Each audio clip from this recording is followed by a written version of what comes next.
El aire en la sala de reuniones era denso y gélido, un crudo contraste con los lejanos y helados páramos que eran objeto de discusión. El comandante Alex Volkov se encontraba a la cabecera de la larga y pulida mesa, su mirada recorriendo a los 6 individuos dispuestos ante él. Eran el destacamento de Fuerzas de Operaciones Especiales Grifo, operadores curtidos, cada uno un especialista, cada uno un arma forjada en el crisol de incontables guerras silenciosas. El propio historial de Volkov era un testimonio de sus capacidades, un registro de misiones exitosas y anónimas. Había visto los rincones más sombríos del globo, se había enfrentado a los enemigos más decididos, pero el dossier que ahora tenían ante ellos presentaba una anomalía, un informe de misión como ninguno que hubiera encontrado en sus 2 décadas de servicio. El general, un hombre cuya presencia llenaba la sala con la silenciosa autoridad del mando, había entregado la asignación con una solemnidad inusual. El objetivo, una remota estación científica ártica, Alba Polar, enclavada en las profundidades del archipiélago de la tierra de Francisco José. El contacto se había perdido 3 días antes. Todos los intentos posteriores de restablecer la comunicación habían fracasado, engullidos por el inmenso e implacable silencio del norte polar. La directiva era clara: proceder a la estación, evaluar la situación, garantizar la seguridad de los supervivientes y neutralizar cualquier amenaza. El lenguaje era estándar, casi mundano para las Fuerzas de Operaciones Especiales, pero la corriente subyacente de inquietud era palpable, un bajo zumbido de anticipación que resonaba a través de las mentes entrenadas y disciplinadas del destacamento. Cada miembro del destacamento de Fuerzas de Operaciones Especiales. Grifo aportaba un conjunto específico de habilidades a la misión, una herramienta especializada en la caja de herramientas de combate de Volkov. La sargento Katia Petrova, la tiradora designada del destacamento, poseía una calma desconcertante y una intuición casi preternatural para la supervivencia en entornos extremos. Sus ojos, a menudo ocultos tras el ala de una gorra, no se perdían nada. El teniente primero Iván Morozov, el experto en demoliciones y especialista en armas pesadas, era un baluarte físico, un hombre de pocas palabras e inmensa fuerza. Su estoicismo una roca en la que los demás podían apoyarse. El teniente Dima Sorokin servía como especialista médico principal, sus habilidades de combate en espacios cerrados afiladas hasta el extremo, sus movimientos rápidos y decisivos, incluso bajo presión. El sargento de Estado Mayor, Oleg Litvinov, el experto en comunicaciones y electrónica, era un analista meticuloso, su mente un laberinto de circuitos y frecuencias, aunque ocasionalmente delataba un atisbo de nerviosismo ante lo verdaderamente inexplicable. El soldado de primera, Pavel Sokolov, el especialista en reconocimiento, era el hombre de punta, siempre moviéndose por delante, sus sentidos hiperalerta, su versatilidad un activo crítico. Eran una unidad de élite, afilada como el filo de una navaja, pero la absoluta vacuidad del paquete de inteligencia, la falta total de datos sobre el silencio de la estación, generaba una tensión silenciosa, una ansiedad profesional que desafiaba una explicación fácil. Se habían enfrentado a lo conocido, esto era lo desconocido. La preparación para una misión en el Alto Ártico era un proceso riguroso, una danza meticulosa con el entorno implacable. Cada pieza del equipo, cada capa de ropa, cada cartucho de munición tenía que ser perfecto. Se pusieron capas exteriores de alta tecnología, construidas con materiales compuestos avanzados diseñados para soportar temperaturas extremas y vientos huracanados. Debajo de estas, múltiples capas de ropa interior térmica y forro polar proporcionaban un aislamiento crucial. Sus fusiles automáticos, variantes modernizadas, fueron desmontados, limpiados, lubricados con aceite para bajas temperaturas y reensamblados con una velocidad practicada. El fusil de francotirador de Katia, un arma de precisión pesada y de largo alcance, recibió la misma atención escrupulosa, su óptica revisada una y otra vez contra el frío brutal. Sus pistolas, portadas como armas secundarias, fueron preparadas de manera similar. Las cargas de explosivo plástico habían sido especialmente adaptadas para la detonación a bajas temperaturas, sus cebos reforzados, sus carcasas protegidas. El equipo ártico era completo. Gafas polares con calefacción para prevenir la congelación y mantener la visión, teléfonos satelitales con antenas potenciadas para la penetración de la señal a través de la interferencia atmosférica, piolets para terrenos traicioneros y unidades de calefacción portátiles para mantener la temperatura corporal central durante la exposición prolongada. Cada artículo fue inspeccionado, probado y empaquetado con el conocimiento de que en el norte polar, el propio entorno era un adversario capaz de doblegar incluso la tecnología más avanzada, de quebrar la voluntad del operador más experimentado. La naturaleza era el árbitro final, y se había cobrado a muchos antes que a ellos. El viaje comenzó a bordo de un avión de transporte militar, un tubo de metal abarrotado que cortaba la atmósfera superior con un rugido sordo. Desde allí, se trasladaron a un helicóptero de transporte especialmente modificado, una aeronave equipada para operar en las temperaturas paralizantes del Ártico. A través de las ventanas reforzadas, el mundo exterior era un lienzo de desolación helada e interminable. El océano Ártico se extendía bajo ellos, un inmenso y resquebrajado panel de hielo. Los icebergs, monolíticos y antiguos, derivaban como leviatanes silenciosos y amenazadores, sus cimas brillando con una belleza extraña y primigenia. Cada milla que cubrían amplificaba la sensación de aislamiento, de una ruptura con la civilización que oprimía la mente. El mundo que conocían, el mundo de hormigón y verde, se desvanecía en un recuerdo abstracto, reemplazado por la cruda y aterradora realidad de una extensión vacía y helada. El peaje psicológico de tal entorno comenzaba su insidioso trabajo mucho antes de que pusieran un pie en el suelo. A medida que el helicóptero de transporte se aproximaba al archipiélago de la tierra de Francisco José, el sol se hundió bajo el horizonte, dejando de existir y sumergiéndolos en el abrazo de meses de la noche polar perpetua. La temperatura se desplomó, cayendo rápidamente a 25 grados bajo cero Fahrenheit, luego a 35. La visibilidad se deterioró bruscamente, el mundo fuera de las pequeñas ventanas del helicóptero convirtiéndose en un borrón monocromático. La voz del piloto crepitó a través de sus auriculares, informando de una severa anomalía magnética en el área objetivo, que interfería con los sistemas de navegación y las comunicaciones. Esto era muy inusual para la región, una bandera roja en una serie de anomalías ya en escalada. La inquietud profesional se intensificó, pasando de un bajo zumbido a una nota aguda y discordante. Entonces golpeó la tormenta. Con una velocidad brutal, una ligera nevada se intensificó hasta convertirse en una ventisca en toda regla, impulsada por vientos con ráfagas de casi 100 pies por segundo.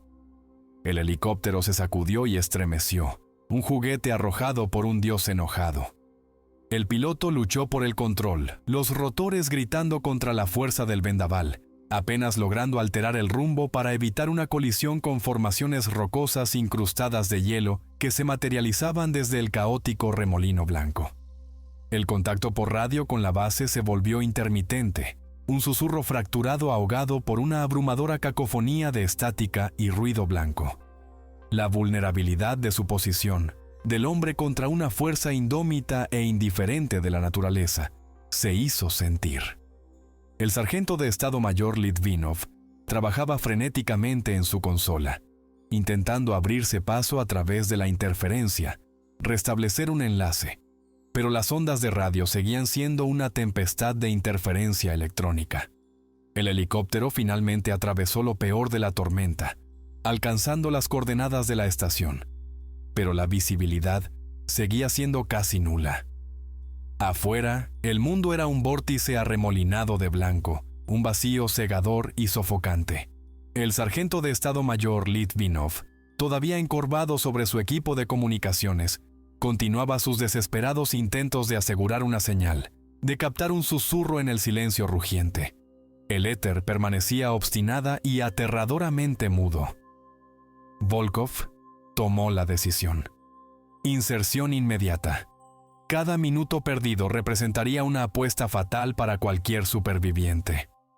El descenso fue violento, casi a ciegas, los 6 operadores cayendo en una vorágine de nieve y viento.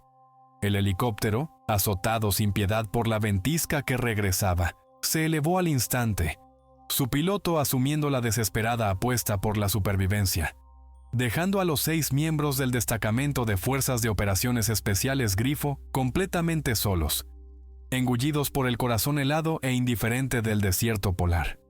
Su misión había comenzado oficialmente en una ceguera blanca, una sinfonía de aislamiento aplastante. El aterrizaje fue un desastre controlado, un descenso a ciegas en un infierno de viento aullante y nieve pulverizada. El destacamento de Fuerzas de Operaciones Especiales.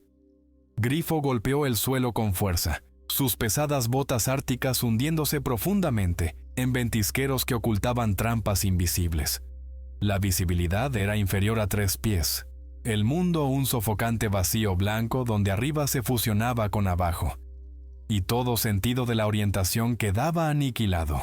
Cada operador activó inmediatamente sus dispositivos de imagen térmica y balizas de navegación individuales. Sus movimientos precisos, reflejos. Los primeros pasos a través de la nieve increíblemente profunda, que ocultaba formaciones de hielo irregulares y grietas traicioneras bajo su superficie prístina, fueron un esfuerzo monumental. El sargento de Estado Mayor Litvinov, con el rostro sombrío, luchaba con su equipo de comunicaciones, pero el frío extremo y la omnipresente interferencia electromagnética lo inutilizaron. El destacamento estaba aislado, solo, un diminuto y frágil reducto de la humanidad, frente a la furia cruda y desenfrenada del Ártico. El avance hacia las coordenadas de la estación científica se convirtió en una prueba inmediata de resistencia, una marcha brutal a través de un paisaje implacable. La temperatura continuó su descenso inexorable, cayendo muy por debajo de los 40 grados Fahrenheit bajo cero. El viento, una presencia física, rasgaba sus capas exteriores reforzadas, buscando cualquier debilidad, cualquier brecha en su protección, intentando arrancar el calor de sus cuerpos. La piel expuesta en sus rostros y manos, a pesar del equipo para el frío, comenzó a doler con la quemadura insidiosa de la congelación.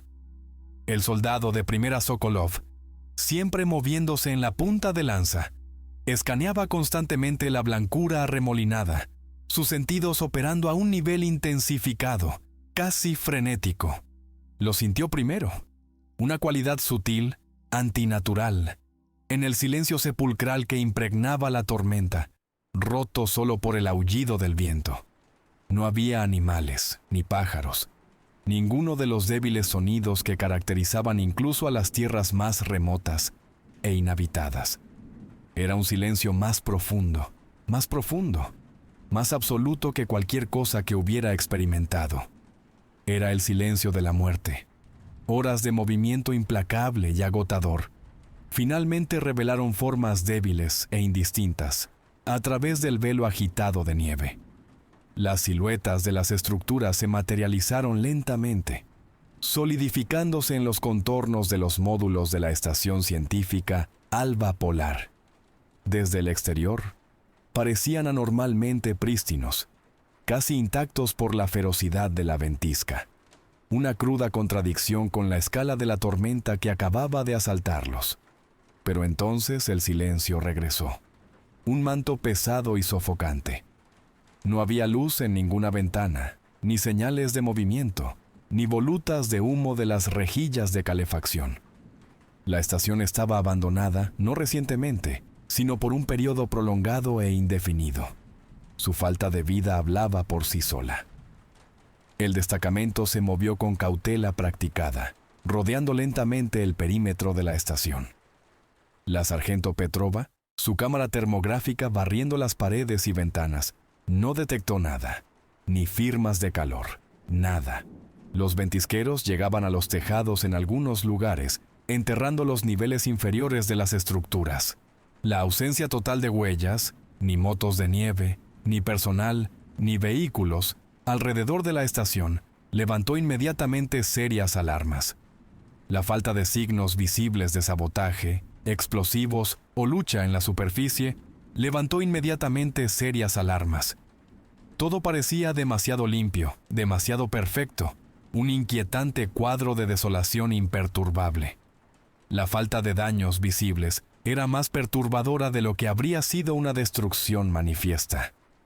Procedieron a investigar las estructuras externas, la estación meteorológica, las antenas de comunicación por satélite, los hangares de almacenamiento. Todo el equipo estaba intacto, pero completamente desenergizado. La energía había sido cortada en un único y preciso momento.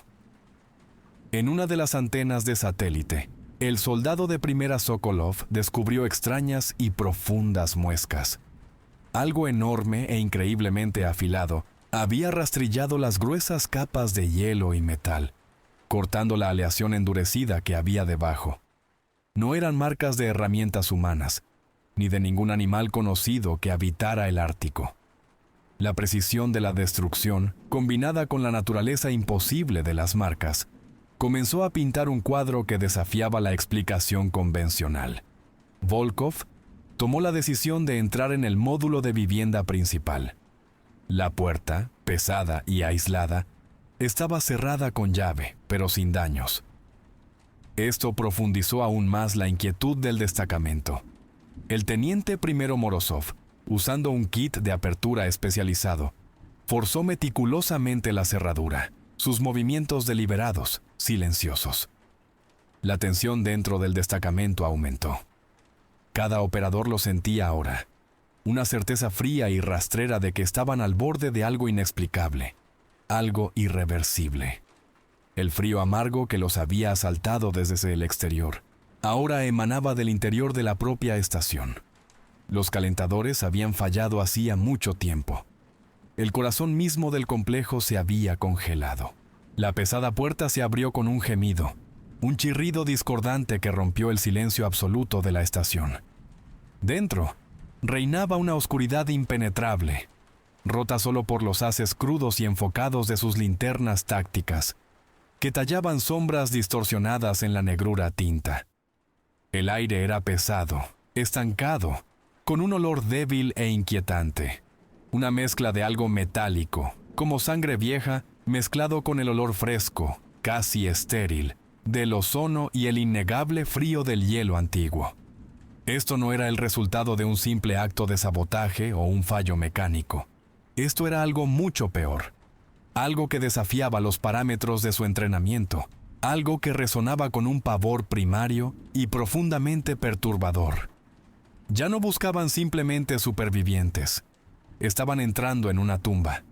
El destacamento de Fuerzas de Operaciones Especiales Grifo se movió con cautela por los pasillos silenciosos y helados, sus linternas tácticas cortando arcos estrechos y disciplinados a través de la oscuridad impenetrable. A pesar de sus avanzados uniformes de capas y trajes de material compuesto, el frío penetrante todavía se filtraba hasta sus huesos, un recordatorio físico constante de su entorno. Pero era el silencio absoluto lo que realmente los desconcertaba. Ni el zumbido de la maquinaria, ni el crujido lejano del hielo cambiante, ni el débil susurro de las corrientes de aire moviéndose por los conductos de ventilación. La estación estaba muerta, verdaderamente muerta. Los haces de luz iluminaban detalles dispersos, sillas volcadas, papeles desechados, los detritos ordinarios de la ocupación humana, todo congelado en el tiempo. La escena sugería una partida abrupta y apresurada, no una muerte súbita y violenta. Sin embargo, la ausencia de cuerpos continuaba cerniéndose como un silencioso y terrible signo de interrogación. A medida que avanzaban hacia las viviendas y los laboratorios de investigación, surgieron pruebas innegables de caos y lucha brutal. Los muebles habían sido violentamente volcados, los monitores yacían destrozados, y profundas y desiguales muescas marcaban las paredes, extendiéndose desde el suelo hasta el techo. Estas marcas no se parecían a nada causado por una mano humana o incluso por un animal convencional. Eran demasiado grandes, demasiado poderosas, demasiado precisamente destructivas. Sugerían el trabajo de una entidad que poseía una fuerza prodigiosa y antinatural, una criatura de inmenso poder. Esparcidos entre los escombros había jirones de ropa, efectos personales, los objetos cotidianos de los científicos que vivían aislados, pero aún así, ni cuerpos, ni un solo fragmento de restos humanos. La pura y aterradora eficiencia de la desaparición era inquietante. Manchas de sangre coagulada, oscuras y casi negras contra las superficies de plástico y metal blanco, manchaban los suelos y las paredes. La sargento Petrova, siempre metódica, realizó una prueba de campo rápida, confirmando que era sangre humana. Sin embargo, el volumen de sangre encontrado no correspondía a la escala de la carnicería. ¿Dónde estaban las víctimas? El personal había desaparecido. No habían sido despedazados en el lugar. El sargento de Estado Mayor Litvinov trabajó para restaurar la energía, con los dedos entumecidos, pero el generador central había sido completamente inutilizado. Sus paneles de control estaban arrancados y destrozados por las mismas marcas de garras imposibles que marcaban las paredes, haciendo imposible cualquier reparación inmediata. La estación era una fauce fría y oscura, y ellos estaban atrapados entre sus dientes. En el laboratorio principal, la escena era aún más perturbadora. Vasos de precipitados rotos, recipientes de reacción reventados y equipo científico destrozado yacían esparcidos por las mesas y el suelo. En medio de la destrucción, el soldado de primera Sokolov descubrió una tableta de datos, su pantalla agrietada, pero con fragmentos de información aún legibles. Gráficos que mostraban lecturas de energía anómalas, bocetos toscos de extraños símbolos no euclidianos y varias fotografías de artefactos antiguos, desenterrados de debajo del hielo. Una imagen, ampliada, mostraba una momia medio descompuesta, su cuerpo contorsionado en una pose grotesca y antinatural. Las implicaciones eran escalofriantes, extendiéndose más allá de la investigación científica hacia algo mucho más antiguo y siniestro. El teniente Sorokin, registrando sistemáticamente uno de los módulos de vivienda, descubrió un juguete de niño, un pequeño oso gastado, metido debajo de una litera. A su lado yacía un diario personal perteneciente a uno de los investigadores. Las últimas entradas, garabateadas con mano frenética, hablaban de pánico y alusiones fragmentadas a el despertar, el frío, aquellos que vinieron de las profundidades y una fuerza inhumana. Estas confesiones inconexas se fusionaron en una narrativa sombría y profundamente perturbadora, insinuando un encuentro con algo profundamente antinatural, algo que había destrozado la visión científica del mundo de los investigadores y los había llevado a la locura y a un final terrible. La mente distante y táctica del operador de fuerzas de operaciones especiales se vio obligada a confrontar conceptos que desafiaban su entrenamiento.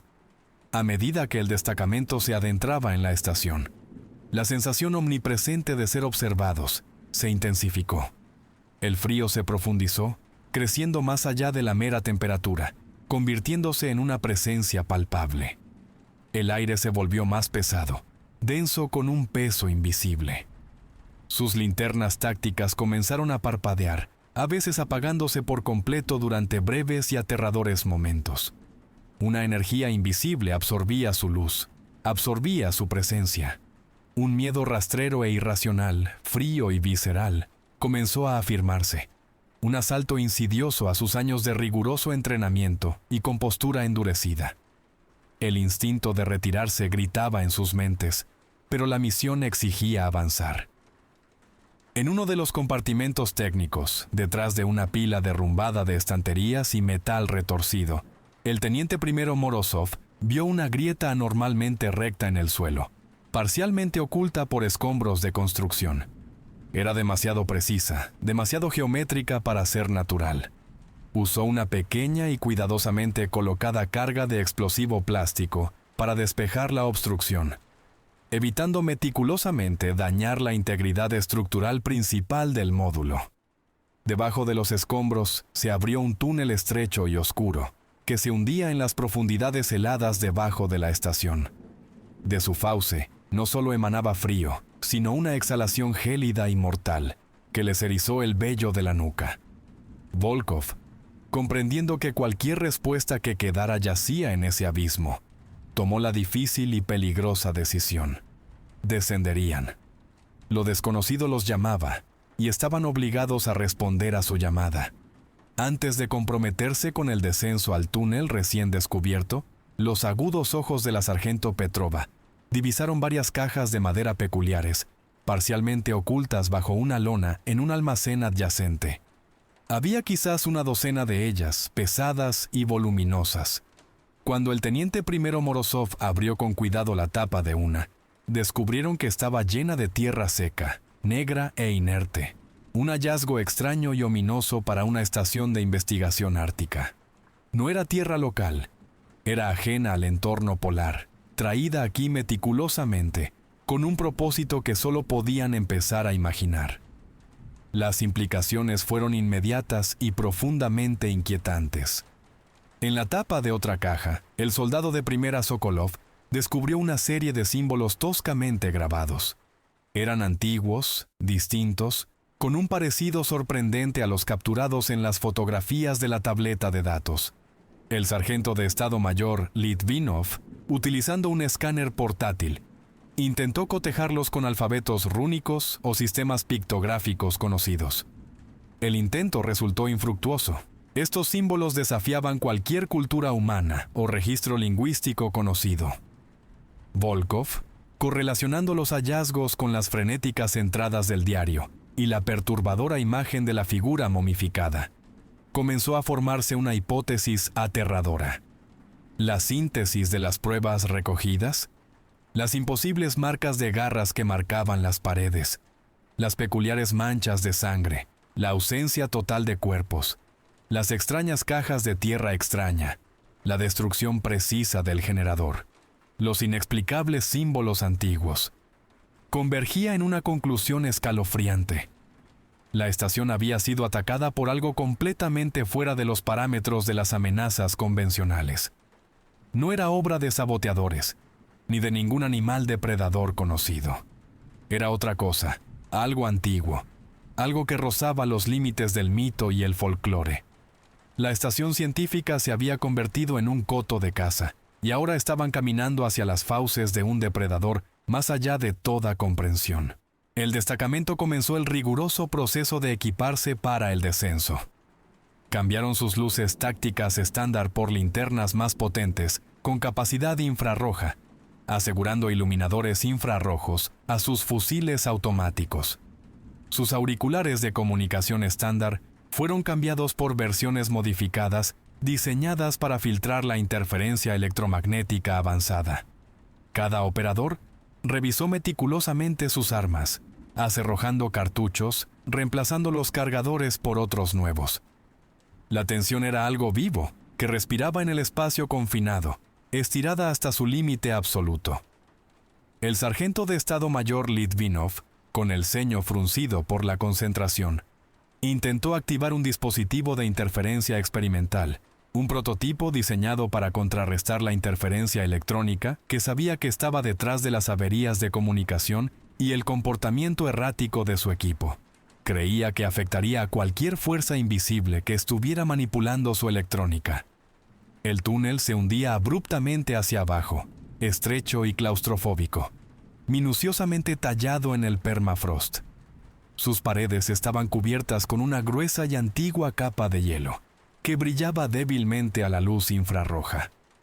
En algunos lugares, las marcas distintivas de las herramientas de excavación humanas eran visibles, precisas y regulares. Pero entremezclados con estas, surcos más profundos e irregulares marcaban el hielo. Algo con una fuerza inmensa y garras naturales también se había movido a través de este pasaje, dejando su propia firma grotesca. La inquietante sensación de que este túnel había sido moldeado por algo más que manos humanas se intensificó a cada paso. A medida que profundizaban su descenso, una sinfonía de sonidos débiles, casi imperceptibles, comenzó a manifestarse. Raspaduras, susurros y un eco distante, indicando que algo se movía muy por debajo de ellos. Ocasionalmente, sombras parecían danzar en la periferia de su visión, pero estas fueron descartadas como ilusiones ópticas, trucos de luz y hielo. El teniente Sorokin, a pesar de su formación médica y sus nervios endurecidos por el combate, sintió que su ritmo cardíaco se aceleraba, un frío cosquilleo de piel de gallina erizándose en su piel. No era el miedo a un enemigo convencional, sino el pavor primario a lo absolutamente desconocido. La atmósfera se volvió cada vez más opresiva, un peso palpable que presionaba su conciencia. Cada eco de sus botas en el suelo helado amplificaba la sensación de una presencia hostil, una entidad vigilante e invisible.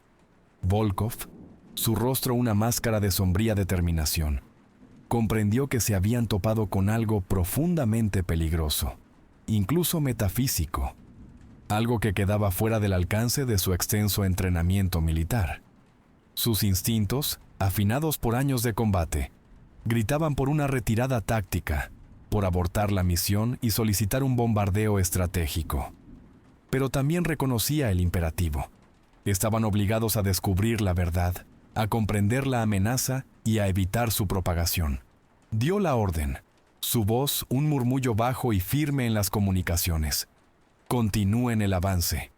Máxima precaución. Prepárense para el contacto. Esperen lo inesperado.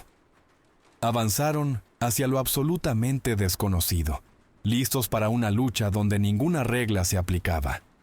El estrecho túnel artificial terminaba abruptamente, abriéndose a un inmenso y cavernoso sistema de cuevas de hielo naturales. Aquí no quedaba evidencia de excavación humana.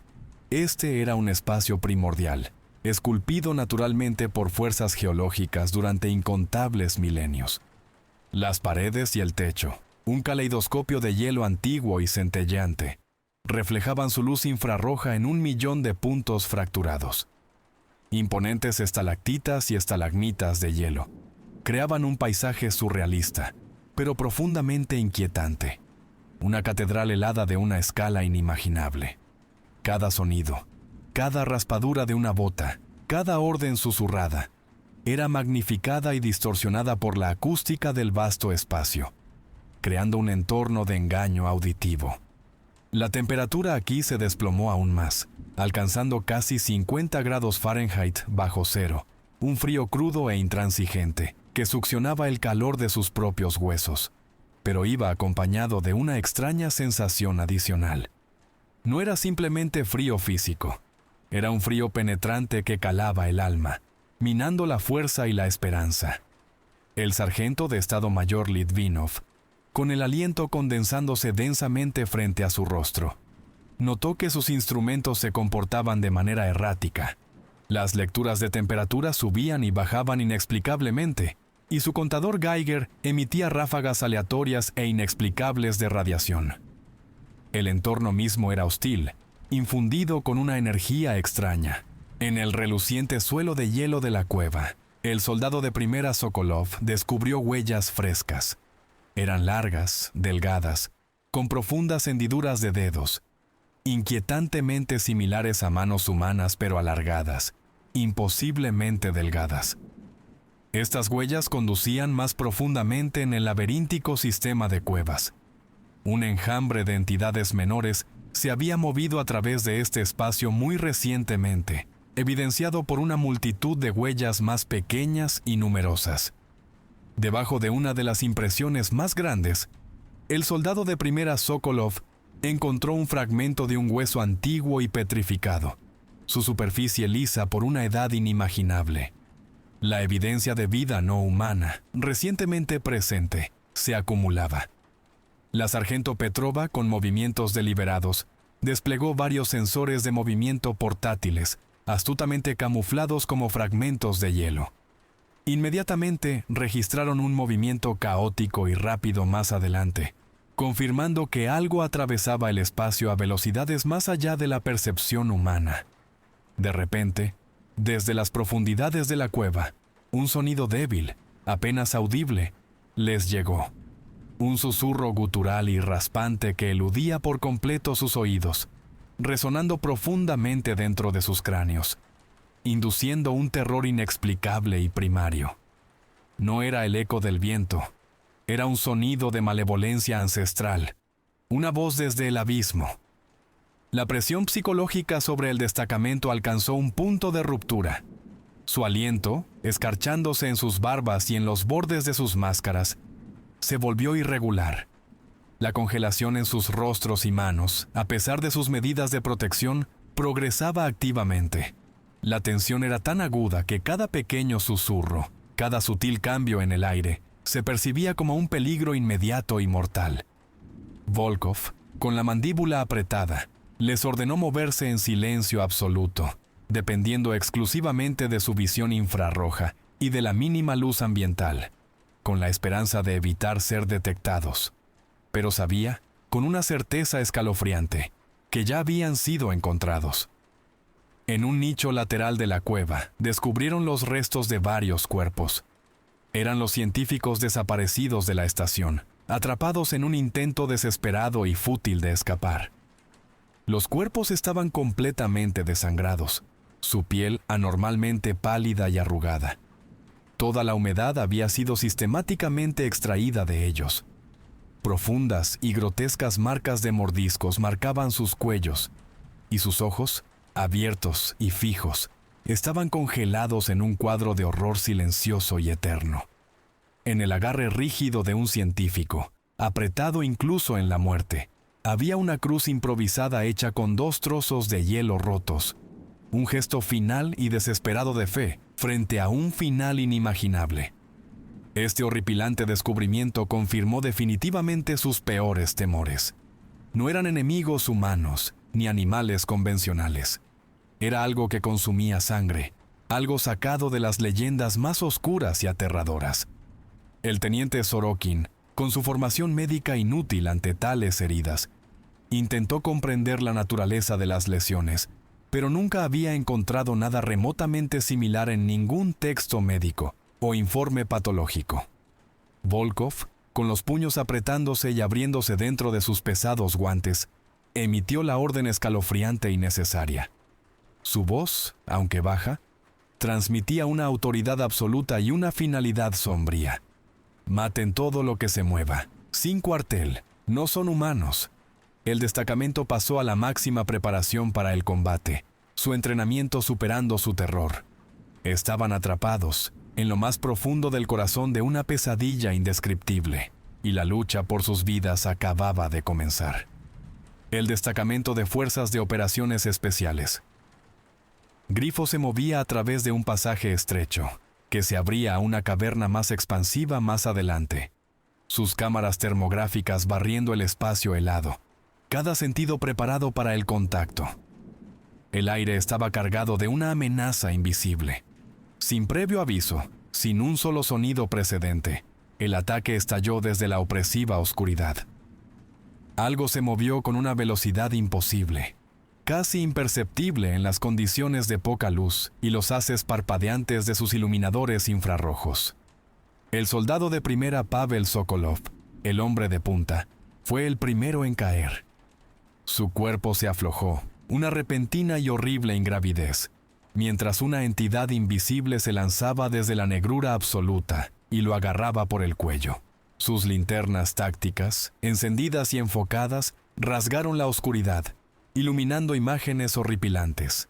Eran figuras humanoides, altas y demacradas, con una piel tan pálida que era casi translúcida, revelando una red de venas pulsantes bajo la superficie. Sus rostros eran alargados, inquietantemente esqueléticos, dominados por ojos negros hundidos y sin pupilas que irradiaban un hambre primitiva e ilimitada. Sus bocas estaban distendidas, revelando múltiples filas de dientes finos y afilados como agujas, demasiado largos y numerosos para cualquier humano. Se movían con una gracia antinatural, parecidas a la de una araña, escalando las paredes y techos helados de la cueva con una agilidad aterradora, completamente silenciosos, salvo por el sutil chasquido de sus garras imposiblemente largas sobre el hielo. Estas garras, tanto en las manos como en los pies, eran afiladas como navajas, con puntas de un material quitinoso y oscuro. El destacamento desató un volumen de fuego devastador. Ráfagas de fusiles automáticos rasgaron a las criaturas que cargaban, acribillando sus pálidos cuerpos con proyectiles. Pero las entidades, inmunes al dolor, continuaron su asalto implacable, sus movimientos caóticos, pero increíblemente rápidos e impredecibles. El sargento de Estado Mayor Oleg Litvinov luchó por defenderse de un atacante que se había materializado directamente sobre él, pero sus garras alargadas se hundieron en su garganta. El especialista en comunicaciones se derrumbó, jadeando, su linterna haciéndose añicos en el hielo, sumiendo su área inmediata en una oscuridad absoluta. Yació inmóvil, convulsionando brevemente, mientras la vida se le escapaba sobre el suelo helado.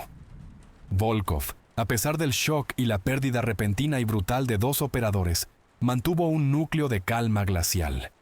Su voz cortó el caos, aguda y precisa. Formación, fuego concentrado, retirada al pasaje.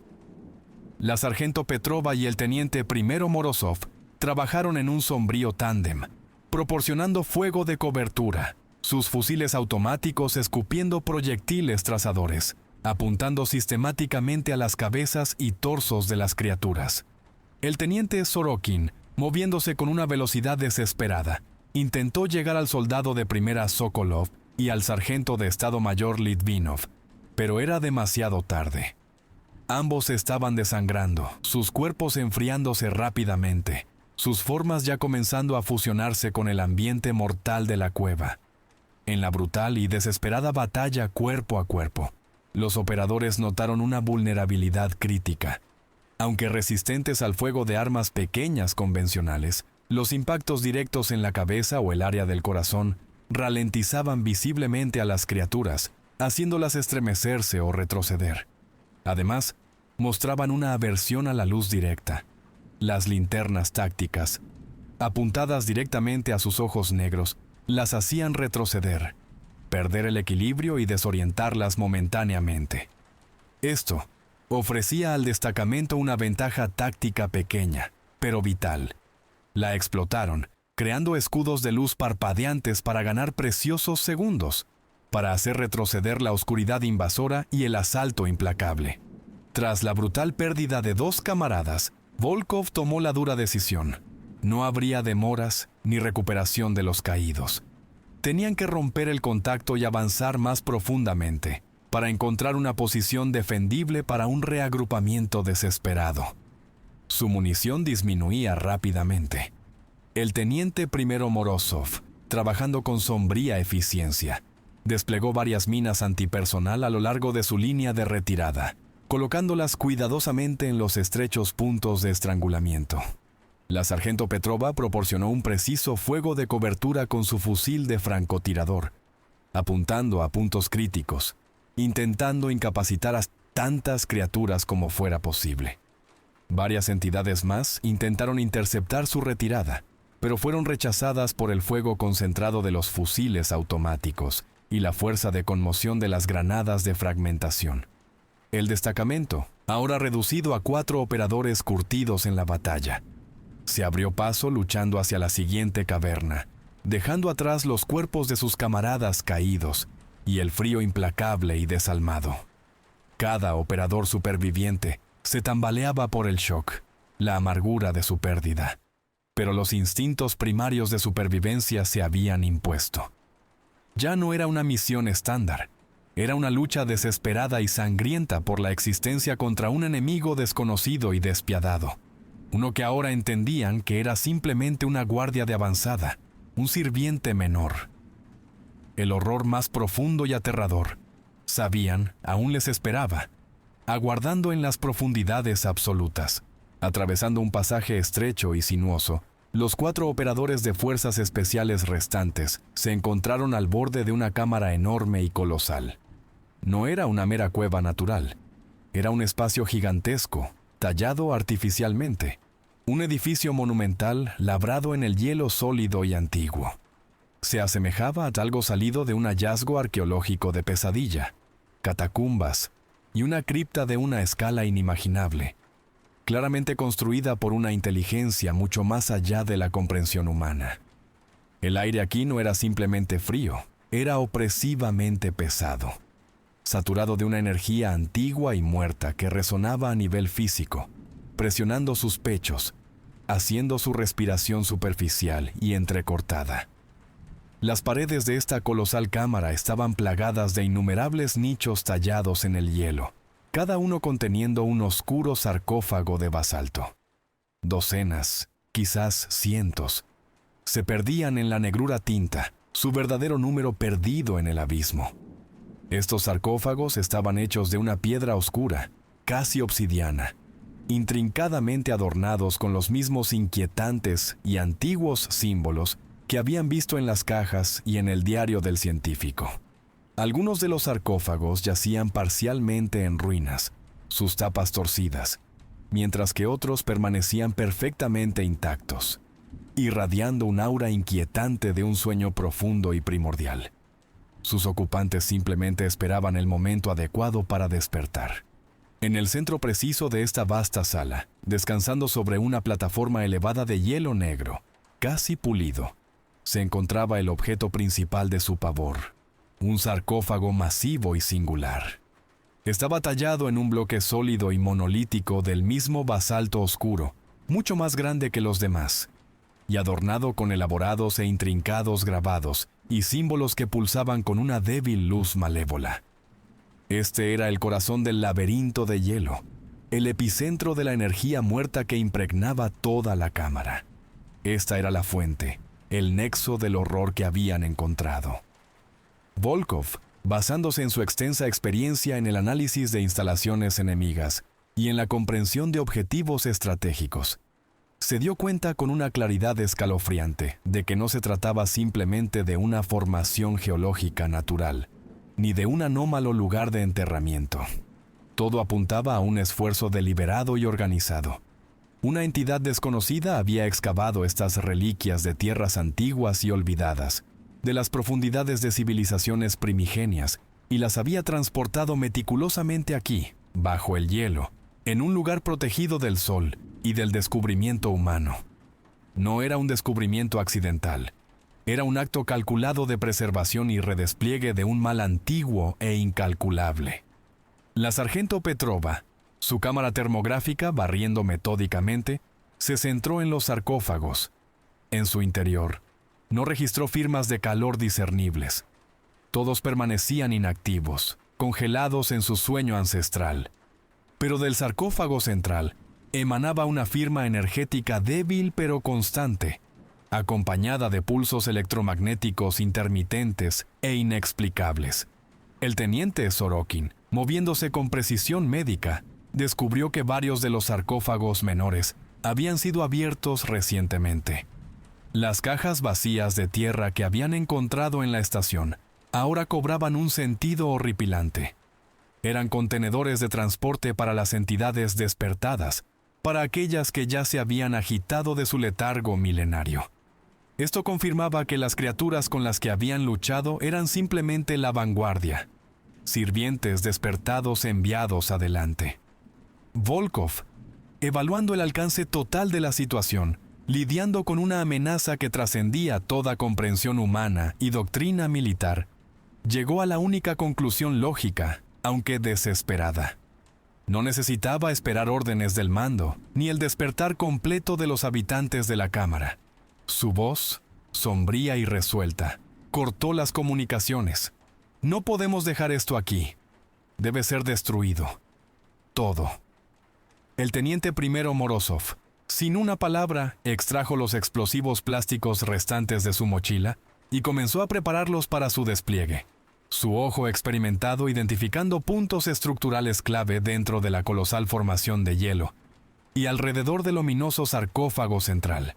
Mientras el teniente primero Morozov trabajaba con una velocidad frenética, Los operadores de fuerzas especiales restantes asumieron un perímetro defensivo cerrado y circular, con los fusiles automáticos listos, cubriendo sus esfuerzos, preparándose para el inevitable y renovado ataque.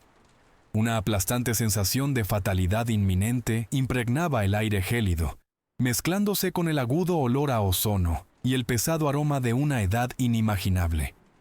Cuanto más se acercaban al sarcófago central, más intensa se volvía la sensación de una vasta presencia invisible.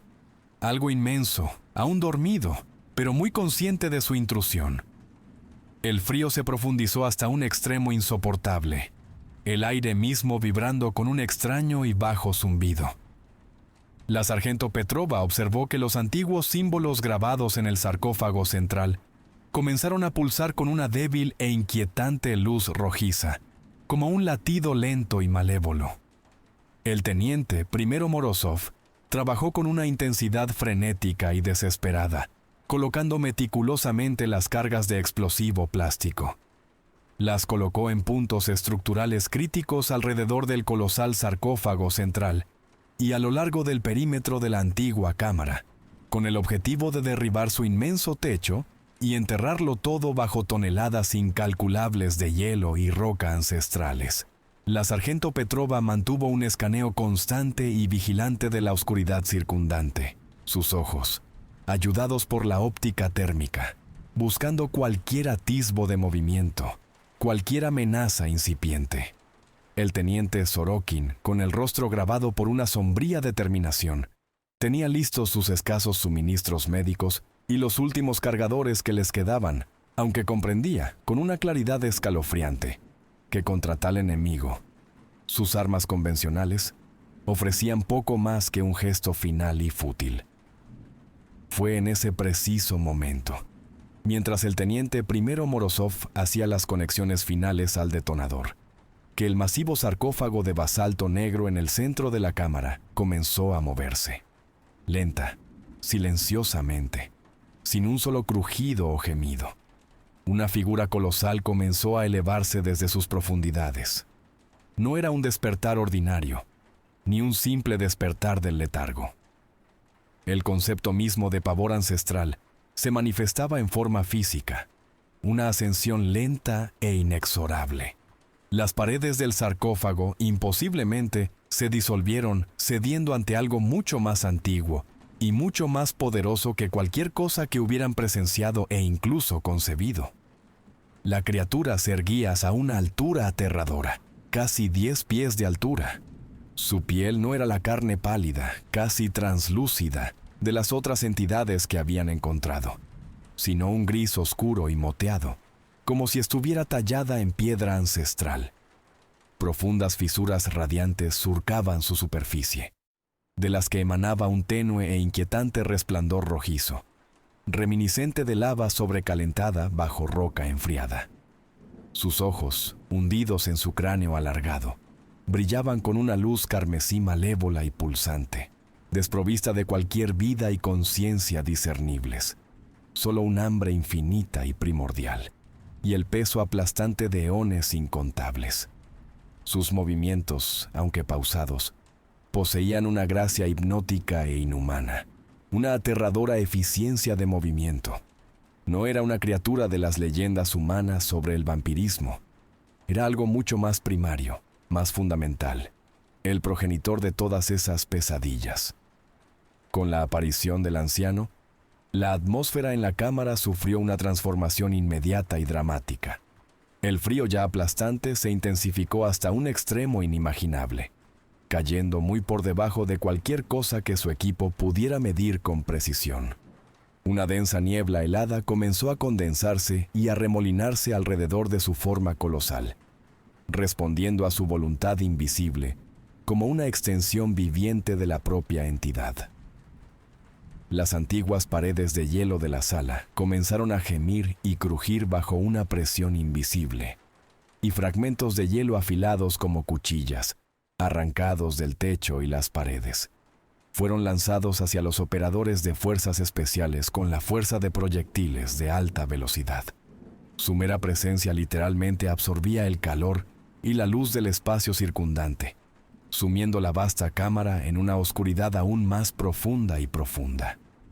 El anciano no mostraba ninguna emoción discernible, pero emitía un zumbido bajo y vibrante, un sonido no registrado por los oídos, sino sentido profundamente en los huesos, causando un dolor agónico y visceral.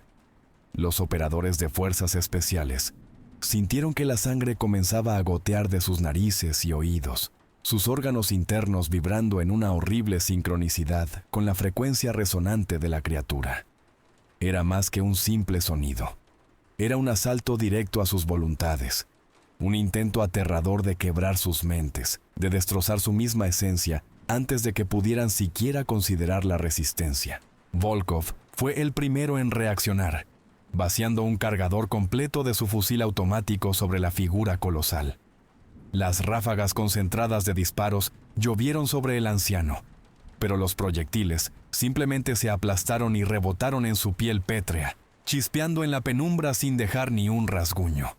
El anciano ni siquiera se inmutó. Las granadas de fragmentación, lanzadas por el teniente primero Morozov, con una esperanza desesperada, detonaron con una fuerza de conmoción, pero solo marcaron aún más las paredes de hielo, sin infligir ningún daño visible a la monstruosa entidad. La horrible comprensión de su casi total invulnerabilidad se apoderó de ellos, un pavor paralizante que amenazaba con consumir sus últimos vestigios de resolución. El anciano levantó lentamente una mano enorme, y la opresiva oscuridad dentro de la cámara se condensó, volviéndose casi tangible, un muro impenetrable de negrura. Atravesó la formación del destacamento de fuerzas especiales, cortando su contacto visual, creando la aterradora ilusión de pasillos interminables y retorcidos. Cada operador se encontró aislado dentro de su propia esfera microscópica de percepción, rodeado por un frío absoluto y aplastante, y una amenaza invisible y omnipresente. La lucha desesperada y desigual por la supervivencia había comenzado, y Volkov comprendió, con una claridad brutal, que las tácticas convencionales eran inútiles. Tendrían que improvisar, crear una estrategia donde no existía ninguna. Con el destacamento destrozado y disperso por la manipulación de la oscuridad por parte del anciano, cada operador de fuerzas especiales se encontró atrapado, solo, rodeado por una negrura impenetrable y sofocante.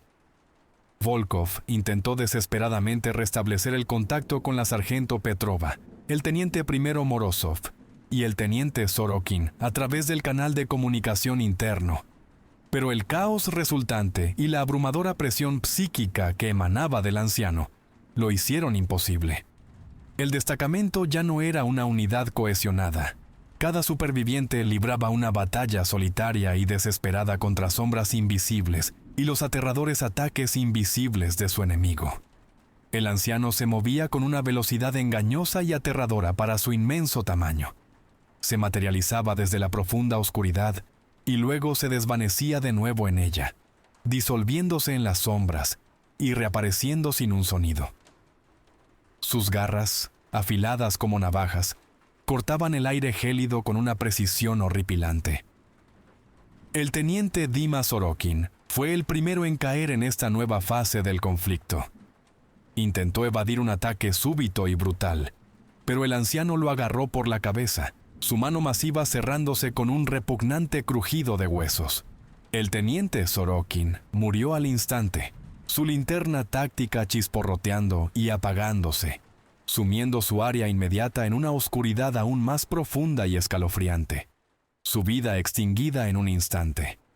Los operadores de fuerzas especiales restantes continuaron vertiendo fuego sobre la colosal entidad, pero sus esfuerzos fueron inútiles.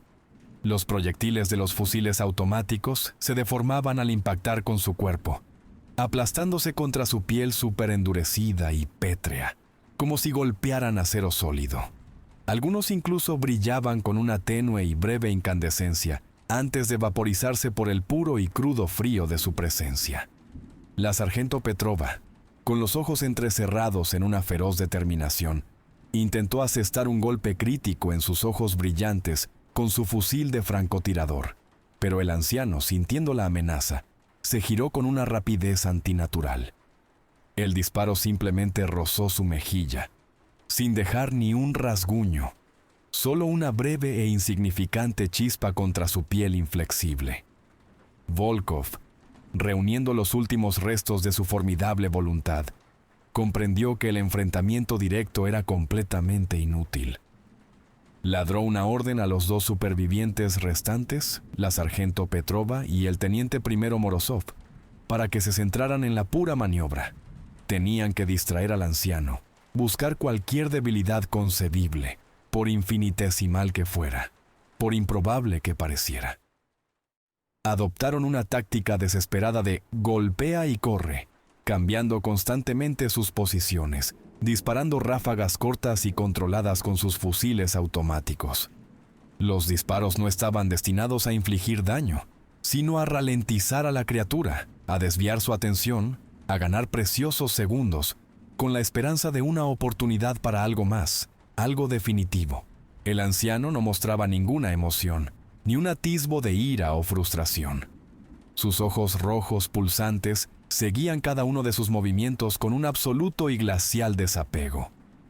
No estaba cazando, estaba jugando con ellos, saboreando su agónica lucha, prolongando su tormento. Su zumbido bajo y vibrante, sentido profundamente en sus huesos, continuaba su asalto implacable a sus mentes, llevándolos al borde de la locura. El teniente primero Morozov, a pesar de su legendario estoicismo, comenzó a sangrar por la boca, su mente luchando contra las visiones alucinatorias que amenazaban con abrumar su cordura endurecida por el combate.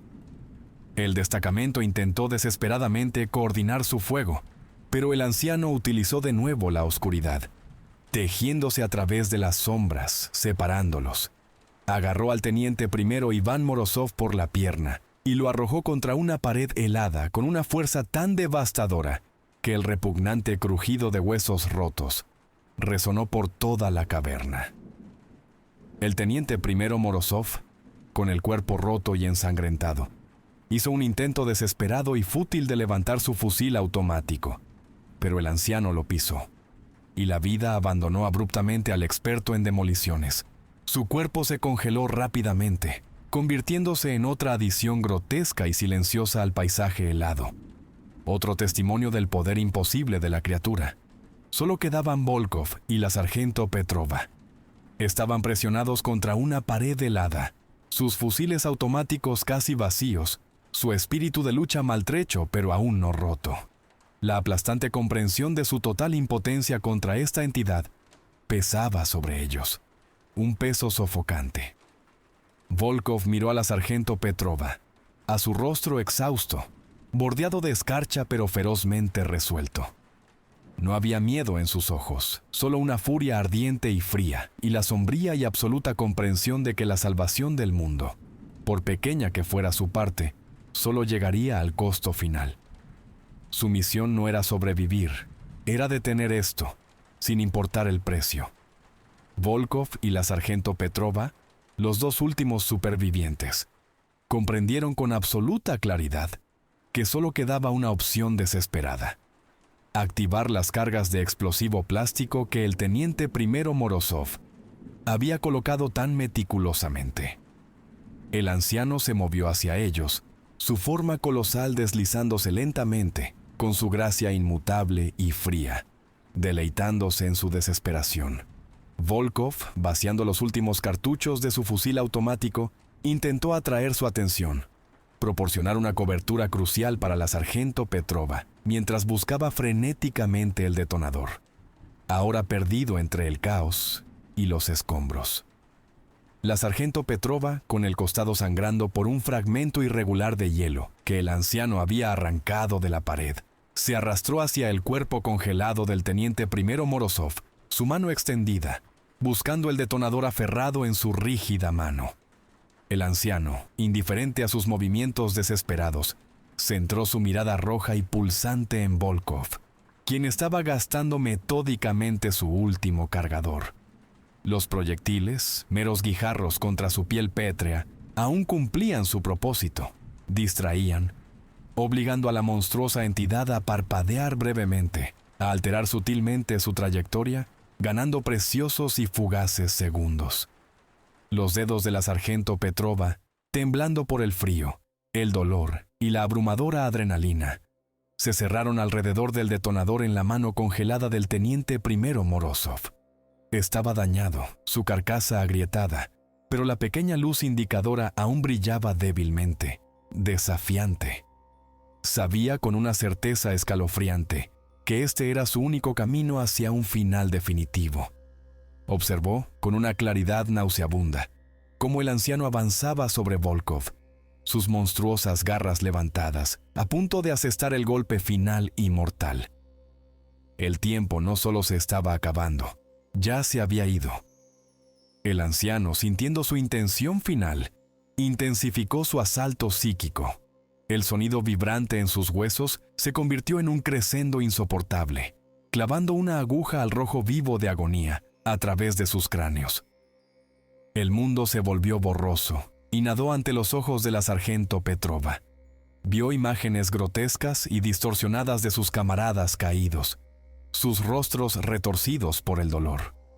Volkov sintió que su cordura se deshilachaba en los bordes, su mente luchando por mantener el control, pero se aferró a la furia justa, a la resolución absoluta de proteger a la sargento Petrova y completar la misión, sin importar el costo para su propia alma. Volkov, viendo la atención del anciano completamente fija en él, hizo un gesto final y desesperado. Lanzó su última granada aturdidora, una pequeña esfera concusiva de luz y sonido. Detonó con un destello cegador y un informe ensordecedor, aturdiendo y desorientando momentáneamente a la inmensa criatura, obligándola a retroceder, sus ojos entrecerrándose contra la repentina y abrumadora entrada sensorial. Ese fugaz momento fue todo lo que tuvieron. La sargento Petrova, con los dientes apretados contra la agonía y el asalto psíquico, presionó el botón de activación del detonador. La pequeña pantalla digital del detonador comenzó su cuenta atrás inexorable. 10 segundos para la detonación. El anciano, recuperándose de la granada aturdidora, giró su colosal cabeza para mirar a la sargento Petrova, sus ojos rojos brillando aún más, ardiendo con algo parecido a una furia ancestral y una profunda decepción. Dio un solo paso deliberado hacia ella, pero ya era demasiado tarde. Lo entendió. Sabía lo que se avecinaba. Con cada tic de la cuenta atrás, las colosales paredes de hielo de la cámara comenzaron a vibrar con una intensidad creciente, emitiendo crujidos ensordecedores. Fracturas, como una red arterial, serpentearon por el techo, extendiéndose rápidamente, amenazando con un colapso inminente. Los dos operadores supervivientes comprendieron, con una certeza escalofriante, que no habría escapatoria. Habían tomado su decisión: enterrarse con la monstruosidad, asegurar su erradicación, evitar su escape al mundo de arriba. Sus miradas se encontraron en esos momentos finales y terribles. No había miedo reflejado en sus ojos, solo una resolución fría y absoluta, y la tranquila aceptación de su destino. La misión era absoluta. La pantalla del detonador parpadeó a través de sus últimos y críticos segundos.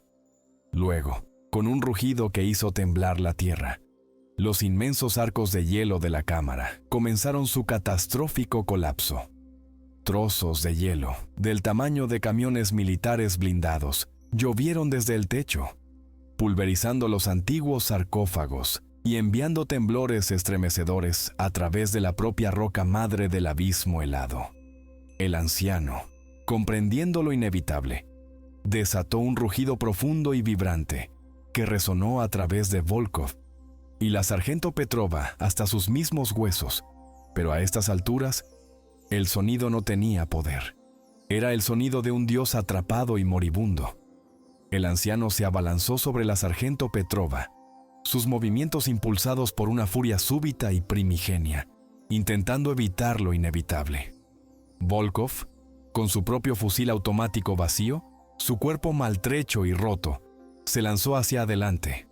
Con el último impulso de su fuerza, embistió al anciano, impactando su forma colosal, desviando su atención en esos críticos y finales segundos. Era un gesto sin sentido contra tal enemigo, un acto suicida, pero le concedió a la sargento Petrova esos últimos y preciosos momentos para asegurar la finalización de la misión. Mientras Volkov sujetaba desesperadamente a la monstruosidad, la sargento Petrova cayó sobre el hielo cerca del masivo sarcófago de basalto negro, que ahora yacía destrozado y roto por el hielo en cascada. En ese instante final y desesperado antes de la detonación, su mirada se enganchó en algo que se había derramado del sarcófago roto. Un libro antiguo y desgastado, encuadernado en cuero en descomposición y un mapa de pergamino quebradizo. El libro estaba cubierto con los mismos símbolos crípticos y antiguos que adornaban las paredes de la caverna. El mapa representaba una multitud de puntos distintos, dispersos por todo el globo, incluyendo otras regiones polares y fosas oceánicas profundas. La escalofriante comprensión golpeó a la sargento Petrova con la fuerza de un golpe físico. Este no era un nido único. Era simplemente un nodo en una red inmensa y ancestral. El anciano no era una entidad única. Era parte de una vasta red global, oculta bajo la tierra, bajo los océanos, en lugares muy alejados del escrutinio humano. Su sacrificio, su lucha desesperada, quedaba ahora expuesta como una mera punzada contra un enemigo de una escala inimaginable. Un adversario que trascendía el tiempo y la geografía. Todos sus esfuerzos, toda su sangre, representaban solo un gesto diminuto e insignificante en una lucha eterna y cósmica. Las miradas de Volkov y la sargento Petrova se encontraron en el último y fugaz instante. En los ojos de Volkov, la sargento Petrova vio un profundo reconocimiento de que habían hecho todo lo humanamente posible, que habían cumplido su compromiso. En los ojos de la sargento Petrova, Volkov vio una aterradora mezcla de horror nacido del nuevo y aplastante conocimiento y una resolución fría y absoluta que, ante tal escala abrumadora, ya no tenía ningún significado. Una explosión ensordecedora y concusiva rasgó la caverna. La colosal sala de hielo implosionó, colapsando hacia adentro, enterrándolos a ellos y a la monstruosa entidad bajo una masa inconmensurable de hielo, roca y tierra. Todo el sistema de cuevas de hielo se rompió en una cascada cataclísmica de destrucción. Todo dentro de su vasta extensión quedó sepultado bajo toneladas incalculables de hielo y roca sólida. La colosal explosión desencadenó una reacción en cadena, desestabilizando toda la estructura geológica de la isla. Avalanchas rugieron, invisibles, remodelando el paisaje, y fisuras masivas rasgaron el permafrost, tragándose cualquier cosa en la superficie. La estación científica Alba Polar, con sus cimientos comprometidos, se hundió y desapareció bajo la aplastante masa de nieve, borrando toda evidencia física de los horribles eventos que habían ocurrido allí. Afuera, la ventisca finalmente había amainado, dejando atrás un desierto prístino y helado. El paisaje parecía intacto. Ninguna estación científica, ni un destacamento de fuerzas de operaciones especiales había existido jamás allí. En el lugar donde una vez estuvo la estación, ahora bostezaba un vasto cráter lleno de nieve, lleno de hielo pulverizado y roca destrozada.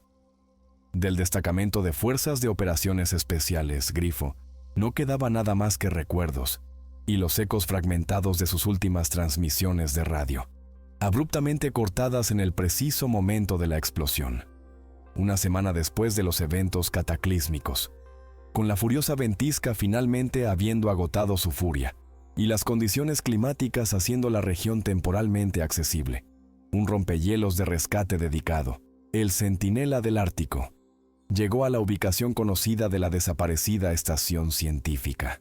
A bordo de su casco endurecido había un equipo de búsqueda completo, compuesto por exploradores polares experimentados, expertos en logística militar y especialistas en meteorología, con la misión de encontrar cualquier rastro del destacamento de fuerzas de operaciones especiales desaparecido y de la estación Alba Polar. El equipo de búsqueda se encontró con un abrumador cuadro de desolación helada. Los sistemas de navegación señalaron con precisión las coordenadas donde debería haber estado la estación, pero solo inmensos ventisqueros y témpanos de hielo irregulares se extendían ante ellos. No había rastros visibles de estructuras, ni restos, ni escombros. La estación nunca había existido. Toda la masa de tierra había sido irrevocablemente remodelada por un cataclismo de un poder inimaginable. La extensión prístina e ininterrumpida de hielo y nieve no ofrecía respuestas, solo un silencio profundo y aterrador. Después de varios arduos días de búsqueda infructuosa, realizada bajo el dominio implacable de la noche polar y el frío brutal e incesante, finalmente, se compiló un informe oficial. Su lenguaje era estéril, fáctico, desprovisto de conjeturas. El Destacamento de Fuerzas de Operaciones Especiales Grifo, compuesto por 6 efectivos, figura oficialmente como desaparecido en acción, presuntamente perdido durante la ejecución de una misión en condiciones meteorológicas anómalas. No se descubrieron rastros de la estación científica Alba Polar.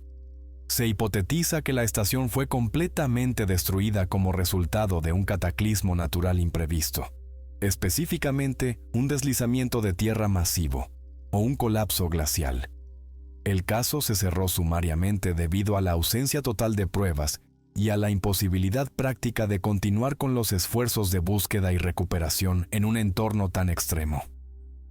El general, al recibir el escueto informe oficial, experimentó una compleja interacción de emociones. Sabía que el comandante Volkov no era un hombre que simplemente desapareciera sin dejar rastro. Su destacamento era la élite absoluta, forjada en el fuego.